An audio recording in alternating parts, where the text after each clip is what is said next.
All right, welcome back. We are going over Absolute Wonder Woman issue 4. Yeah.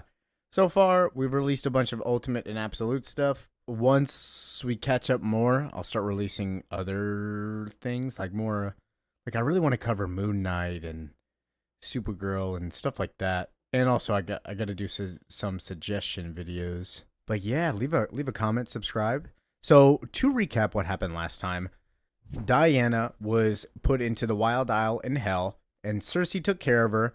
She's still a good individual. She's got a caring heart. She survived through Hell and went to the surface where she's fighting the tetraside, giant big monster thing that will kill everybody. Yeah, that's up to speed. She gave her arm away to let Steve Trevor live, and she made everybody deaf.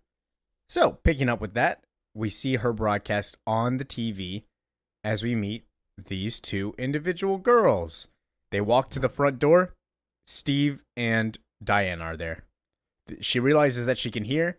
It's okay. I made a protective spell just around this building. We can communicate safely. This is Etta Candy. So if you don't know who that is, she is a friend of Steve and one of Wonder Woman's best friends.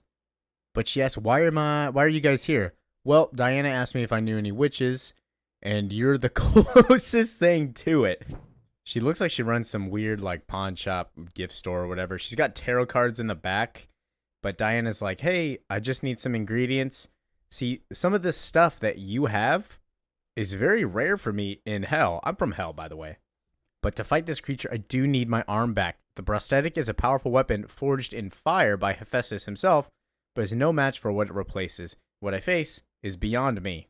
But Diana asks, okay, so I need black walnut, yucca root, witch's burr, athea root, vervian, valerian. What? You need valerian? Yes, of course.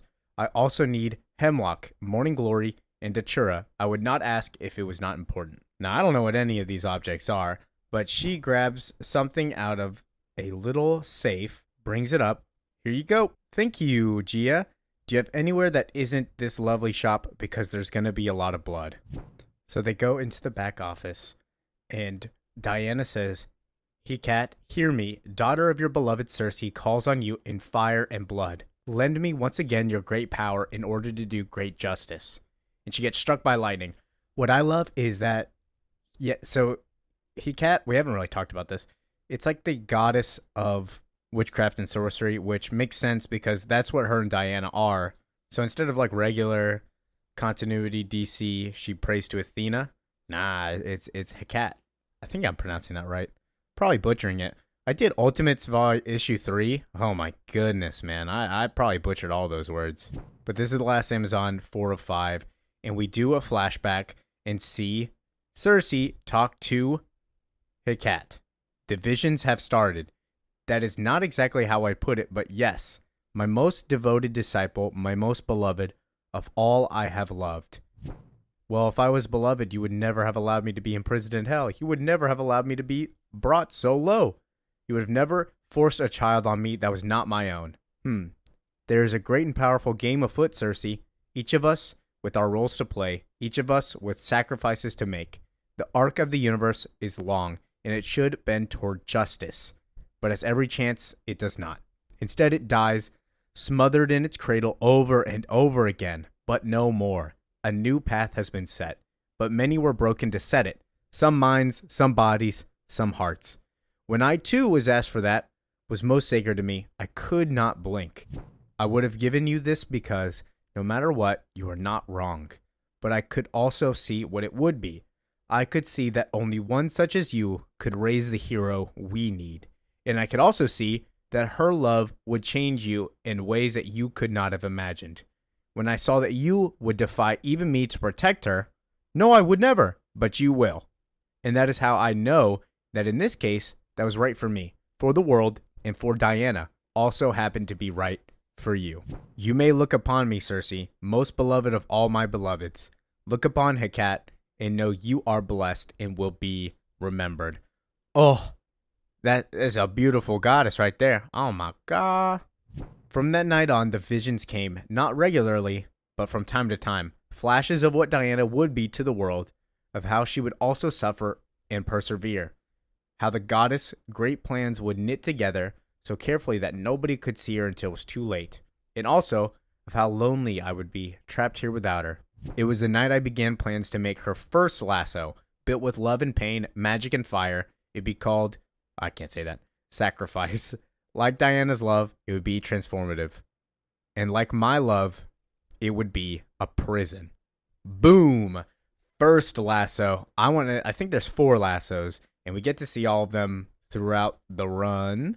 But I'm intrigued of how each of these lassos work, because they do different things. And I don't think there's the lasso of truth anymore. I haven't seen any of that so far as I've been reading.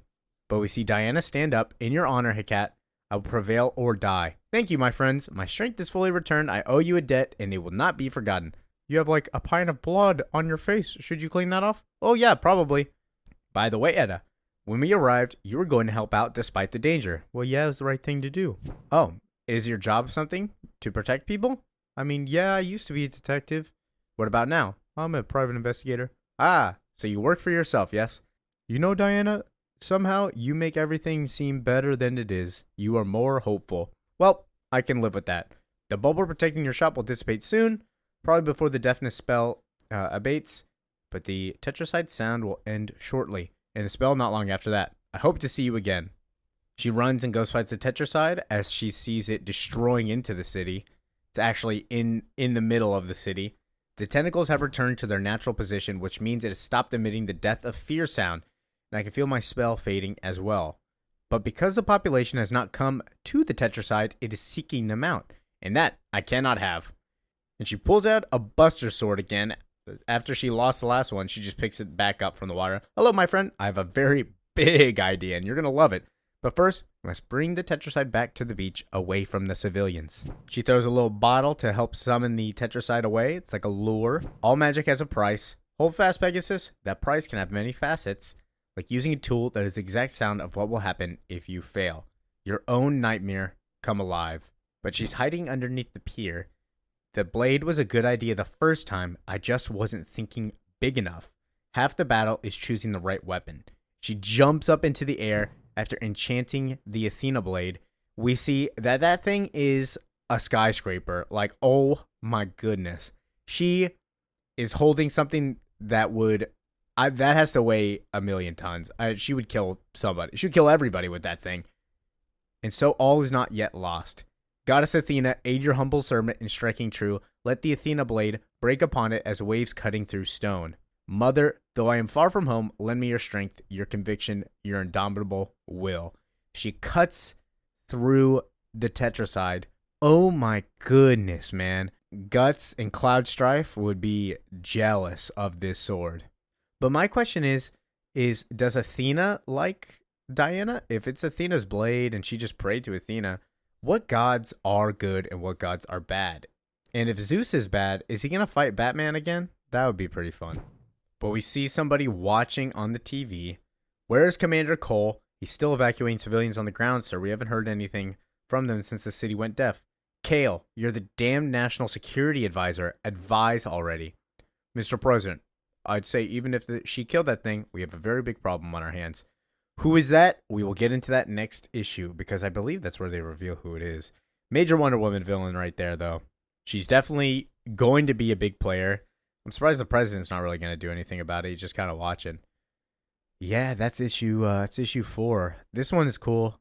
My favorite one so far has been issue 3. I just love the Diana and Cersei dynamic. But yeah, thank you for liking, commenting, subscribing, and watching.